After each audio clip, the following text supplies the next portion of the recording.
Hi, and welcome to Straight Talk. I'm your host, Egypt McKee. I want to talk to you about something that's been on my heart for quite some time, and I'm willing to bet it's probably been on yours as well. The whole idea of finding a fit in a world that is not compassionate and rude. I mean, so many people are running in so many different directions. I hear the concept often that it takes a village to raise a child. And the interesting thing about being a child is that we never really outgrow the village concept. You know, as the oldest of five to a single mother, my perspective is jaded just a bit in the sense that I not only had to be the hero for my mom and somewhat of a dad that I never had in my life, but I also had to be a leader to my younger siblings and be able to be a model for them as well. Now, I grew up in a time, quite frankly, which is very different than what we live here in the 2000s. You know, a neighbor could spank you if you got out of hand. Teachers in public schools could spank you if you were being disruptive or rude or disrespectful. You know, you said things like, yes, sir, no, sir, yes, ma'am, no, ma'am. We actually said, please, thank you, you're welcome. Young boys were taught to open doors for women and be respectful in such a way. But I don't really see that today. As a matter of fact, it's missing element. It's a missing remnant from the days of old, that we don't have a culture where our young people, our young adults, and even our adults can really default to a place of peace and say there is a mutual level of respect, there's a mutual level of honor, even if I don't like the person, even if that person annoys me. Now, one thing was really interesting about the family dynamic, regardless of where you came from, whether you're an orphan, whether you were born in a healthy family where everyone seemed to get along and you had a lot of things available to you that you could take access to, be it through sports or academics or the arts. Regardless of your background or what your story is, you didn't pick your family. You know, you were born into your family, and that's the family that you were given. Now, regardless of how great your family is, there's always someone in that family that you just don't like. You know who I'm talking about. It's kind of like, I want to call them your Uncle Buck or your Uncle Leo. And I'm sorry if Uncle Leo and Uncle Buck are actually great guys, but I really just kind of label them that in that sense that there's always that uncle that comes over for Thanksgiving. You know the scene. Everyone's got the meal going and all the labor that goes into that, and the food smells great throughout the house, and some of the family members sitting in watching football or just hanging out playing board games or just talking. But then there's that one relative that comes over that just upsets the entire cart. Now, what is up with that? I mean, they come in and they're angry or they're drunk or they're, you know, just off their rocker and they're saying things that are hurtful, and everyone just walks on eggshells from that point out. So at that point, we begin to tolerate that individual as long as we possibly can. But the only reason we invited them is because we love them, not because we like them. So there's a very big difference between loving someone and actually liking them too. I remember years ago when my son was very, very small. It was actually the time when The Lion King, the Disney's The Lion King, had first been released, and we had bought my son one of those little Mufasa stuffed animals. And he used it as somewhat of a stuffed animal partial pillow as well. But at night, I remember praying with him. And after I finished praying with him, I looked at my son and he looked at me and he says, "Dad, I love you."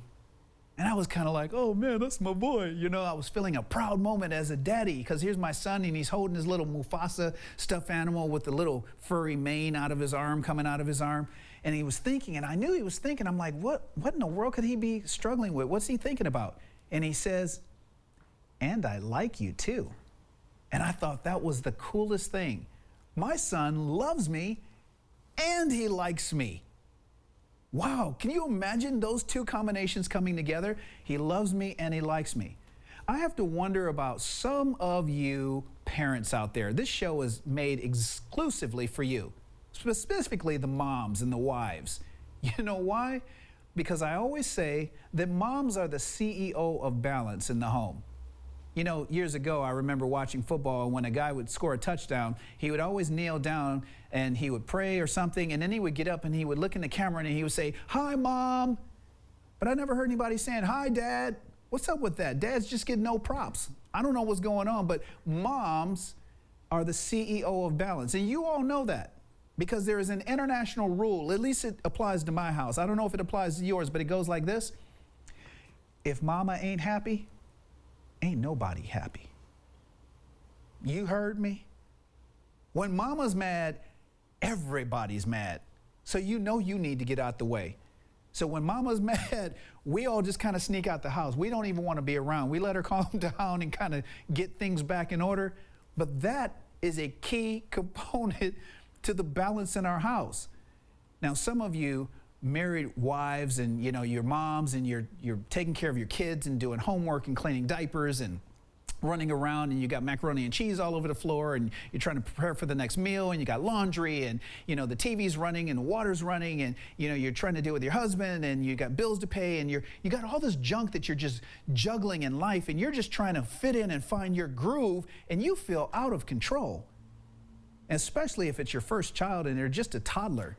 And they're growing up and they're strong-willed and they don't get enough sleep. So you're already not getting enough sleep. And when's the next bottle? When's the next feeding? When's the next diaper change? When's the next meal? I got to run the kids to the practice. I got to take them to school. I got to check on homework. I got to meet with the PTA group. I got to go here. I got to go there. I got to go grocery shopping. All of this stuff is just compounding. And that's just day one. That's just Monday morning. And you're like, that's me. That's me. I know what you're talking about. Well, I may be talking to you, and that's exactly who I specifically wanted to create this show for.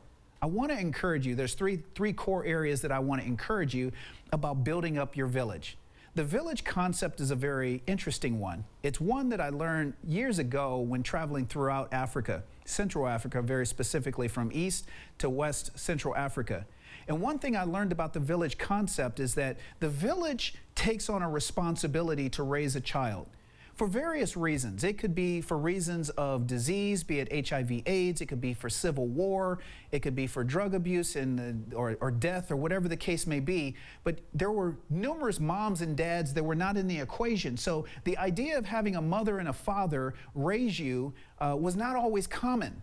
So the village would take on the responsibility. Maybe your aunt became a second mom, or a grandma became a third mom, or a sister became a fourth mom. Whatever the case may be, mom stepped in and took ownership, even for children that were not biologically theirs. I have to wonder, how many children do you invite into your home? Is your home in your neighborhood or your place of dwelling, your apartment or whatever the case, is it known as a place of peace? Do people come there and they just feel like, yeah, I love it here. I so love being at your house. There's no greater testimony of affirmation than to know that your house is seen as a place of refuge, a place of rest, because the people who reside there are all about rest and building you up. And sleep and rest are two different things, so make sure that you don't confuse the two. But as a mama, you need to know very clearly you have a territory. Your territory is your home. And in your home, you feel kind of dominant. I know you do. Give you an example. If my wife takes off and she goes to spend time with her sisters or family occasionally, and she does her thing, and I figure I can do the laundry, right?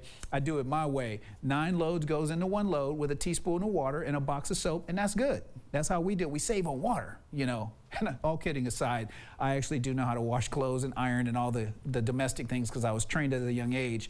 But for the most part, mom will come back home and she'll want to unravel the clothes and refold them again because she has her way. Mom doesn't like the way you folded the towel. She has her way. Don't get mad at her. That's just mom. That's mom being mom. Mom has an order and she wants to maintain that schedule and that fluid motion of keeping her house in order because that brings her to a place of peace.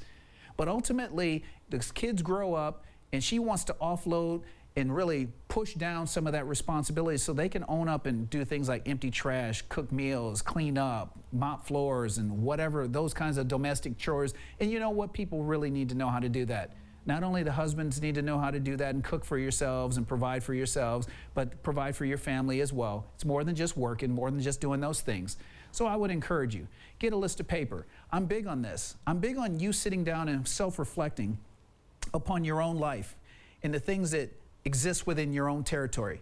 If you get a piece of paper and you really identify your territory, it's more than just saying, my house is my territory. It's your children, it's your husband, it's your wife, it's your sister, whoever. You may be a caregiver to an extended family member, or a grandma or a grandpa or an aunt or an uncle, whatever the case may be. You may have a special needs child. I'm not sure about your specific calling, but you have a territory and a responsibility to care for those around. The second is really important, and that's in identifying who you are and who you are not. None of us do this really well. We love to look at who we think we are. It's not who we really are, it's who we think we are or who we want to be. That's why we can look at reality television shows and actually project ourselves on screen. You look at American Idol and you're like, oh, that person's terrible. What are we, all of a sudden, a Grammy Award-winning vocalist? Where'd that come from? You know, if it was you or a person in the Olympics falls on their ice skates, oh, that was terrible. They just did their double toe loop. They just did it all wrong. Really? You're now an expert ice skater? I mean, we project ourselves in as if we actually have credibility to be able to speak on certain things with a level of expertise and authority. Be careful that you don't do that. Understand clearly who you are and who you are not. Because when you do, you will quickly identify your strengths and weaknesses. Now, here's what's interesting. I did not say identify your likes and dislikes. I said your strengths and weaknesses, not your likes and dislikes. Because if you just identify what you like and don't like, that has nothing to do with your strengths and weaknesses. So who do you find out where you're strong? How do you find out who you're weak? Start with your family. If you're a wife, you should ask your husband. If he's honest, he'll tell you. He doesn't want to hurt you. A real, genuine, compassionate husband never wants to hurt you. But he'll share with you what you're really strong at. He'll also share areas where you're deficient, where you're a little weak. Maybe you'll ask some extended family members. Why? Because these people know you best. Don't go to all the people who would agree with you. What good is it to hang around a bunch of people who agree with you? How do you become a stronger, more rounded person? By hanging around everyone who simply agrees with your point of view.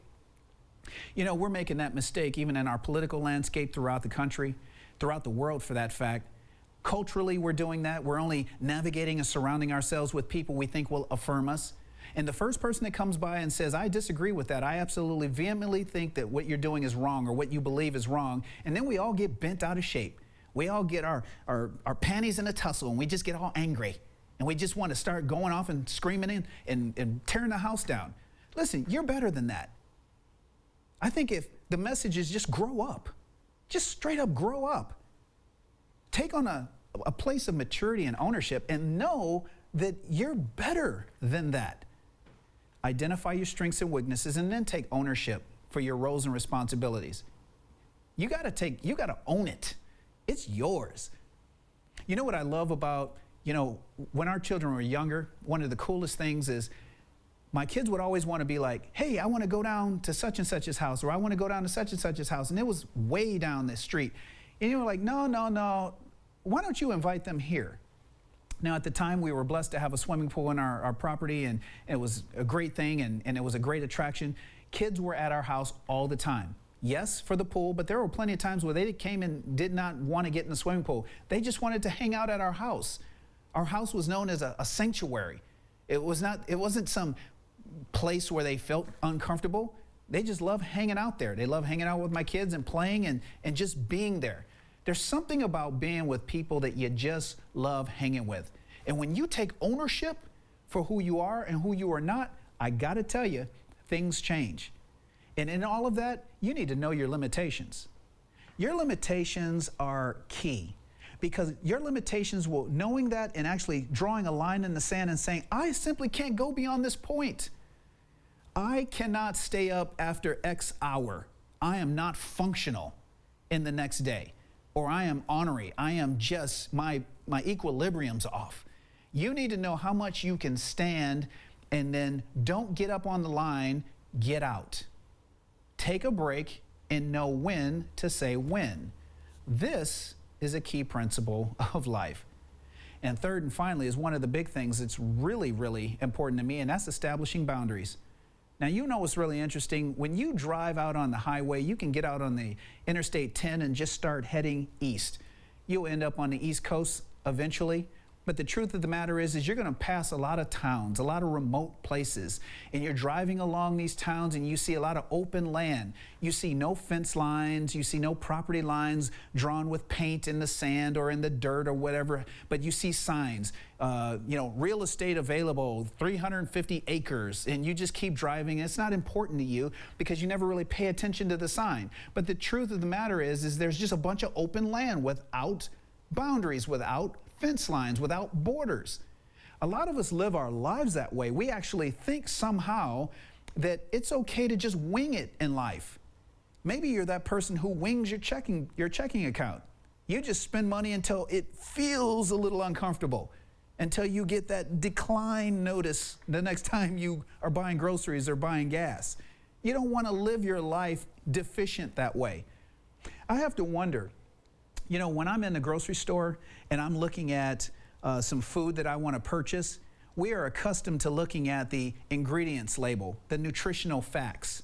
And the nutritional facts break out all of the ingredients, and then it looks at the nutritional content, and then you can actually make a decision on whether those are the kinds of products that you want in your body or not. And many of us, we don't even look at those. We don't care.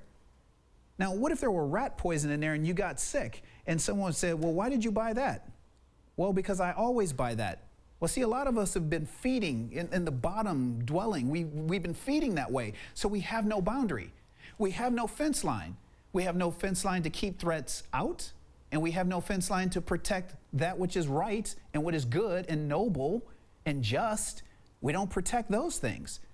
So in many ways, until you establish boundaries in your life, you will continue to be railroaded by any and every person that comes along. This is a dangerous place to be. This is that time of the show when I get an opportunity to talk to you about the things that are most passionate on your heart. We call this Word on the Street. Word on the Street was designed to bring in questions from you, and you can post them on our Facebook, Twitter, and YouTube accounts, and we'll be sure to include those in the future episodes of Straight Talk. First question today comes to us from Alicia from Jacksonville, Florida. She says, I hate it when my husband teaches our 2-year-old daughter to say bad words. He thinks it's cute, but I'm repulsed by that. How do I get my husband to stop doing this without disrespecting him? Great question, Alicia. I'm sorry that your husband is actually teaching your impressionable 2-year-old how to use profane language. There's nothing funny about this. Quite frankly, many of us have seen these social media videos, whether they're Vines or YouTube videos of little kids saying these really perverse things, and the adults around them are laughing and making a comedy out of it, and somehow there's a level of cuteness applied to that. There's nothing cute about that because, quite frankly, that child doesn't understand the connection between the value of what is being said versus the response that they're receiving. The response is overwhelmingly affirming, but the value of what's being said is extremely toxic and destructive. So what I want you to do, first of all, take a step back. You need some you and husband time. Believe me, when a wife talks to a husband, oh, he will listen, because you need to make it very clear to him that this behavior is unacceptable. You two need to get back on the same plane, the same place of communication. So to a degree, it sounds like there might be a significant disconnect between you and your husband in being able to communicate your core values. You know, before you got married, you married your husband for a reason. And if you're a person who's not married, maybe you're dating and you're a boyfriend, girlfriend, you're an item. You know, you made choices to be with this person. You know, I often hear these questions from people in a counseling format. They'll say, you know, I've fallen out of love with my wife, or I've fallen out of love with my husband. Guess what? That's impossible. Yeah, you got it? It's impossible. You don't fall out of love with anyone. You have to choose to fall out of love. Yes, it's a choice. Love is a choice. Yeah, for those of you shaking your head, it is a choice. See, I'm dropping some knowledge on you right now. I'm dropping some truth on you. Love is a choice. You have to choose to fall out of love, just like you chose to fall in love. It didn't just happen. You had to make yourself, I choose to be vulnerable to this person. I choose to trust this person. And when a certain series of behaviors and a certain sense of connectedness is bridged every time you give up another inch, another yard, another foot, another metric ton, whatever you give up to this person, and they treat it with care and honor and respect, you trust them more. And in so doing, you allow yourself to fall in love with them. So how in the world do you fall out of love? Well, you need to get back to the basics. And that's what it sounds like here. This is a very important but a very serious matter. A 2-year-old won't be a 2-year-old too long. That period of their life is very, very short. But you certainly don't want her to learn these character traits and carry them forward in a destructive manner, which will destroy your family. And if you think a 2-year-old with a potty mouth that's laughing about it is funny, try a 16-year-old with an attitude and a smartphone and mommy and daddy's credit card and a car. You heard? Next question comes to us here from Bobby. I'm sorry, this is not one from Bobby. This one's from Janelle. After 5 years of marriage, I hate the fact that my husband gets bogged down to spend a few hours with our children. He always says he has work to do and cannot babysit our children. Help. Yikes. That's a scary one. There's nothing like a woman who has a husband who says, I have to babysit my children. That's just got to make you feel so awesome as a wife and a woman, doesn't it? No, it doesn't. That in itself is a pathetic statement. Again, this is a matter of communication. I can't help but believe that lots of good things come from you detaching all of the barriers that are distracting you and your husband from having a legitimate conversation around the importance of your children. I talk a lot about sitting down and identifying the character traits that you would like your child or your children to have.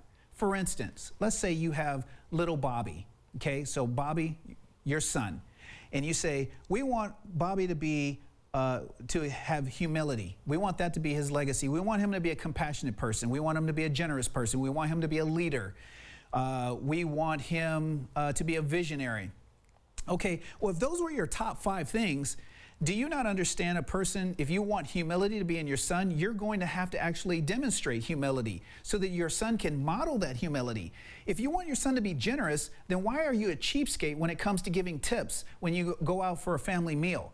Why are you a cheapskate when it comes to giving to others of your time or your finances or your expertise? Why are you always flipping off the handle and getting frustrated when someone asks a question of you because you don't want to give of your expertise? Or maybe you're that professional like a CPA or a massage therapist or some sort of a physical therapist, or you have a skill or a talent or a gift, and someone needs your help, and you want to charge them, and you want to, make sure they pay, and you grind them in for your time, and then you make them feel bad because they ought to feel lucky that you gave them of your time. That is utterly pathetic. If you want your child to display and harness a quality and character of life, you too have bought into that, which means you are the model and the one responsible for driving that quality trait.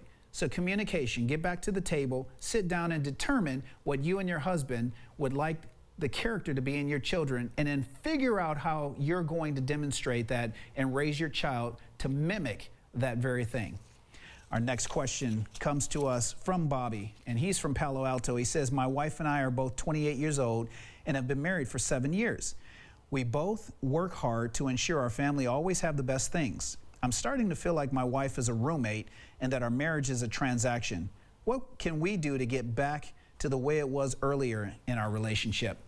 Wow, let me tell you something, Bobby. You've asked the question that is a question of all questions, and you're at that 7-year-ish time frame, so be careful. Things seem to get a little bit stagnant, predictable, stale, and both you and your wife are working. Sounds like you're doing well financially. You probably have a nice home and new cars and things of that nature.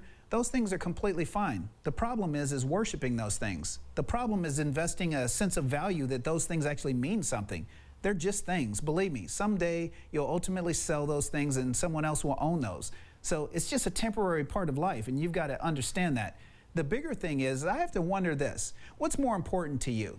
Success in the sense of having all these great material things, or having more family time, more family vacations, a quality of life with your family? You've got to decide what side of the fence you can be on. Some might say, well, I can be successful and have all these things and still have those things. I want you to rethink that response. To some degree, that's a bit of an arrogant, pompous response to even think that you can maintain both, because having both doesn't always go hand in hand.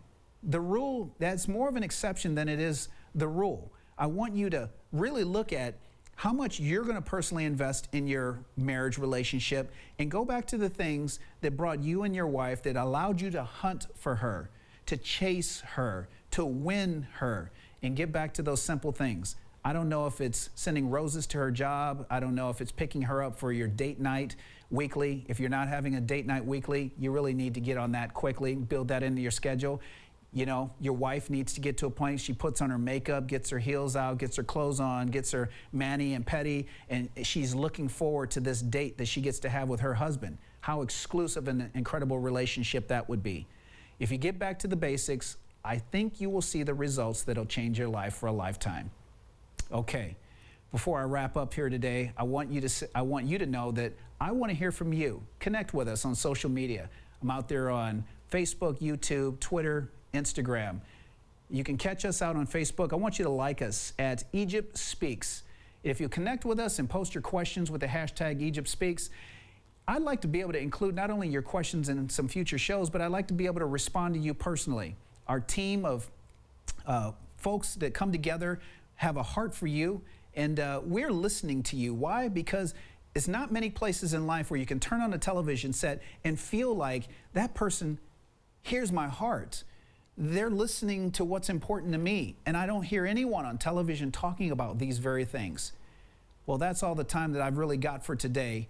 I want to conclude by saying, if you'll focus on that village and harvesting that village, you'll see that the people in that village will bring about the peace and joy that you've been looking for all along.